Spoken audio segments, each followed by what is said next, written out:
وفي قلب في النص، القلب ده احمر قوي مليان حب ومليان وفاء ومليان قرابه، ما تعرفش ان هو وصل يقرب ابن عم فيربي تعرف تعرف النص فيربي او كده ابن عم صعب لدرجه ان هو لما هيجي يتشال، لما يجي ايه؟ يتشال تقول له ابن عمي فيربي تو بي تعالى معايا. فلما هاجي ضمير الوصل معاه فيربي تو بي ولاد عم بيحبوا بعض قوي، لما هاجي او erasing مسح او حذف cutting relative pronouns، لازم تبقى عارف يعني relative pronoun يعني ضمير وصل، ضمير وصل. انت عارف كل ضمير الوصل صح؟ قال لي اللي هنحسبه ده عائل و غير عاقل. ممتاز جدا، ادي رقم واحد. يبقى احنا هنشيل وير من الموضوع وهنشيل هوز وهنشيل وين. مع ان هوز ليها جنب على حاجه على جنب، قلت لك ينفع اشيل هوز خالص بس احط مكانها حاجه، انما ده هنشيله ومش هنحط مكانه حاجه. طب ينفع اشيل هوز واحط حاجه؟ قال لي اشيل هوز واحط حرف جر وذ ثم صفه واسم، او احط ان مع اللبس فاقول the girl whose eyes are green هي with green eyes، او اقول the men in black هي men whose clothes are black. فشلنا يا مستر احمد وقلنا عادي ينفع احذف whose واحط with مكانها او ايه. اما انا هحذف ضمير الوصل اللي هو بتاع العقل والعقل اللي هو هو وwhich وهوم وذات. رقم واحد يا مستر احمد لو جه بعده فاعل، رقم واحد جه بعده فاعل، ولازم تعرف الكلام ده وتحفظه بالامثله. اديني مثالين، واحده العقل وواحده غير.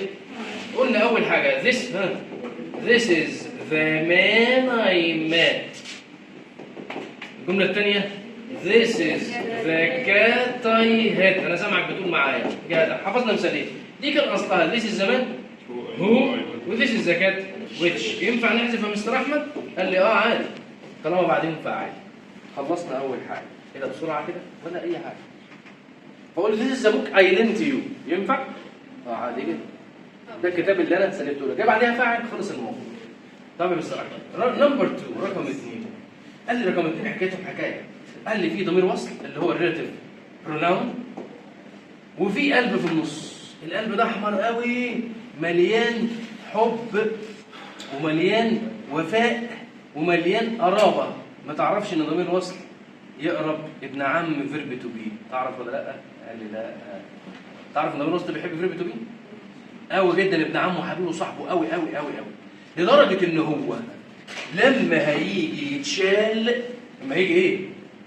يتشال تقول له ابن عمي فيرب تو بي تعالى معايا. فلما هاجي ضمير الوصل معاه فيرب تو بي ولاد عم بيحبوا بعض قوي، لما هاجي احذف ضمير الوصل هيشد مين معاه وهو ماشي؟ السلام عليكم. طب السؤال الثاني لو انت تعرفه تعرف تجاوب يبقى انت جامد.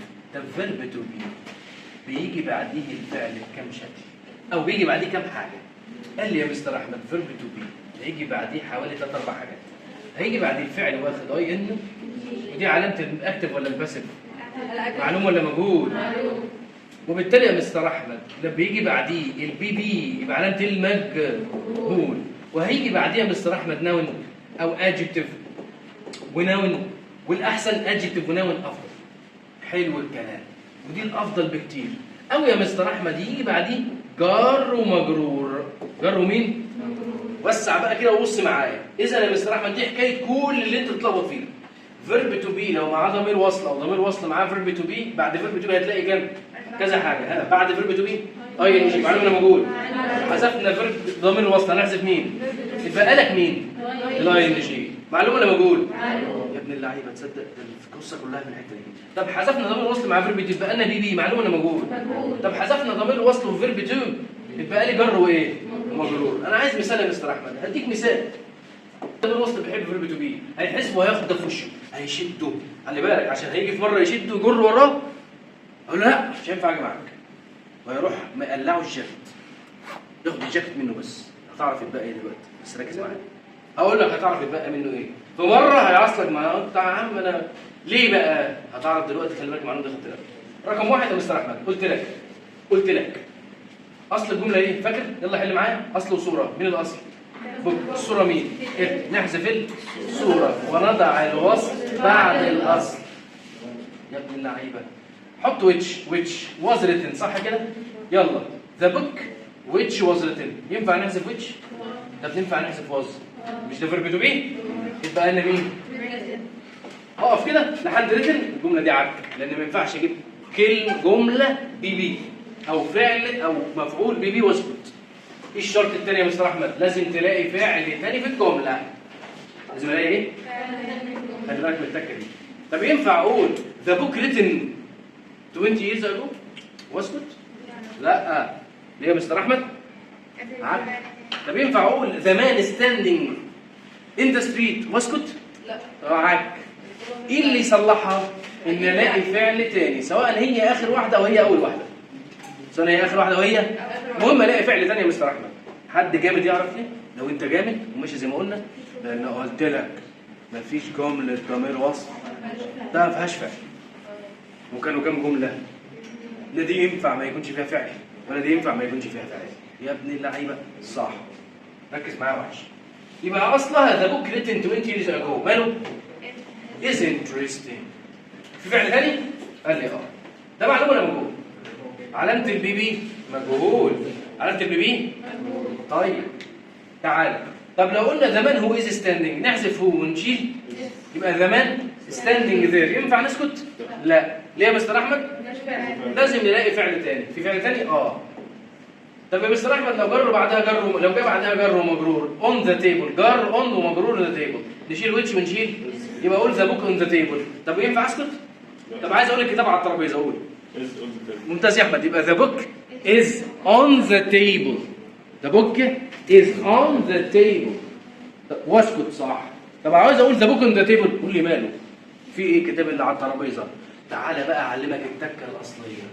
كل الحاجات دي عايز اعرف معناها يمشي ولا لا، احط كلمه اللي، احط كلمه قلمك كده وركز معايا. يبقى the book اللي كتب للعيبه، الراجل اللي واقف، الكتاب اللي على الترابيزه. يبقى كله كلمه اللي هتسهل لك الدنيا خالص. جامده جدا. طيب طب مستر احمد لو جه بعديها صفه واسم قال لي برضه مش في فيرب تو بي في ضمير وصل، يبقى علي افيمس رانر. ايه ده؟ معقوله تنفع؟ في فعل ثاني؟ شغاله. لان ما ينفعش اقول عايز اقول علي مشهور، عداء مشهور، يبقى علي اذا فيمس رانر. دي جمله كامله واسكت. طب علي افيمس رانر قول لي ماله؟ يبقى علي ماله؟ اللي. وينفع اجيب اسم وصفه واسم من غير فعل قول لي كان في ضمير وصل وفيرب تو بي اتشالوا. ايه الشرط الثاني؟ في فعل ثاني في الجمله. المعلومه دي مش موجوده في اي حته، خلي بالك. طب يا مستر احمد في فيرب تو بي في خلاص خلص الموضوع. تعالى بقى لحته كمان اللي هيجي بقى يشد فيها فيرب تو بي او الفعل اللي بعديه مش هيلاقي بيه. مش هيلاقي ايه؟ اقول له قال لي زمان ذا ايه؟ هو وان زمان ايه؟ ذا برايز. الراجل اللي فاز بالجائزه is my father. اسمه ايه؟ ينفع نحذف هنا ضمير الوصل؟ قال لي يا مستر احمد الشرط اللي فوق ده بايظ صح؟ مفيش فيرب تو ايه؟ طب ايه العمل؟